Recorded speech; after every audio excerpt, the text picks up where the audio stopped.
Baik, hari ni aku nak berkongsi sedikit satu soalan yang aku dapat daripada viewer. Basically soalan ni berbentuk macam gini, okay? So dia tanya macam gini, hari tu saya telah dilanggar oleh seseorang, okay? Tetapi selepas saya buat report, selepas beberapa bulan kemudian, saya dapat tahu bahawasanya orang yang melanggar saya ni tidak ada insurans bang, okay? So sekarang ni saya mengalami kecederaan, basically saya ada kecederaan kekal, tetapi saya dapat tahu yang dia tak ada insurans. So apa yang saya boleh buat dalam keadaan ini, okay? So soalan pertama ni aku jawab dengan very simple, sekiranya lah memang orang yang melanggar kau ni, orang yang melakukan kecuaian di atas jalan raya ni memang tak ada insurans, apa yang kau boleh buat adalah kau kena saman orang ni secara peribadi atas nama dia, okey?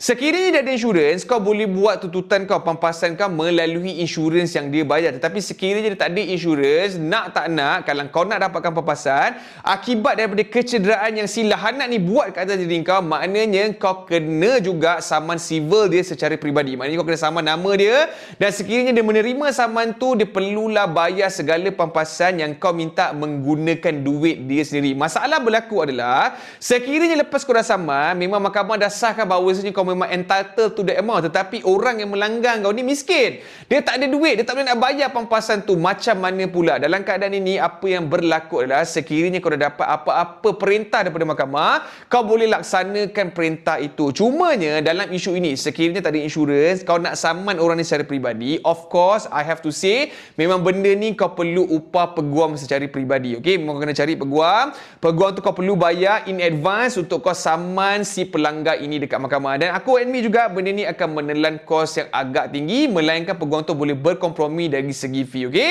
Cumanya dalam keadaan ini, adakah kalau kau tak ada duit, memang kau tak ada family yang jadi lawyer, memang kau tak boleh nak buat apa-apa ke? Memang kau mati katak macam itu je ke? Memang kecederaan kau memang tak akan dibayar ke? Sebenarnya ada cara lain. Cuma cara lain ini kau tak melalui dia sendiri, tapi kau melalui Biro Insurans Motor Malaysia, di mana dalam Biro Insurans Motor Malaysia, dia hanya layan tuntutan-tuntutan bagi kecederaan yang kau tanggung saja. Tapi kiraan untuk pampasan ni juga berbeza, seperti mana yang kau boleh dapat dekat mahkamah, sebab kuantum dia, pengiraan tu akan dikirakan sendiri oleh Biro Insurans Motor Malaysia. Sekiranya korang dalam keadaan ini, korang tak tahu mana korang nak pergi, korang nak saman, korang tak ada duit, korang nak pergi kat insurans pun tak ada, the next best thing yang aku boleh nasihat korang adalah untuk pergi ke Biro Insurans Motor Malaysia untuk korang buka kes korang, dan sekiranya nasib kau baik, Biro Insurans Motor Malaysia boleh menolong kau untuk mendapatkan pampasan. Aku harap benda tu berlakulah untuk diri kau. Seperti biasa, sekiranya video ni bermanfaat, sekiranya video ni memberi ilmu undang-undang yang baru, jangan lupa korang repost,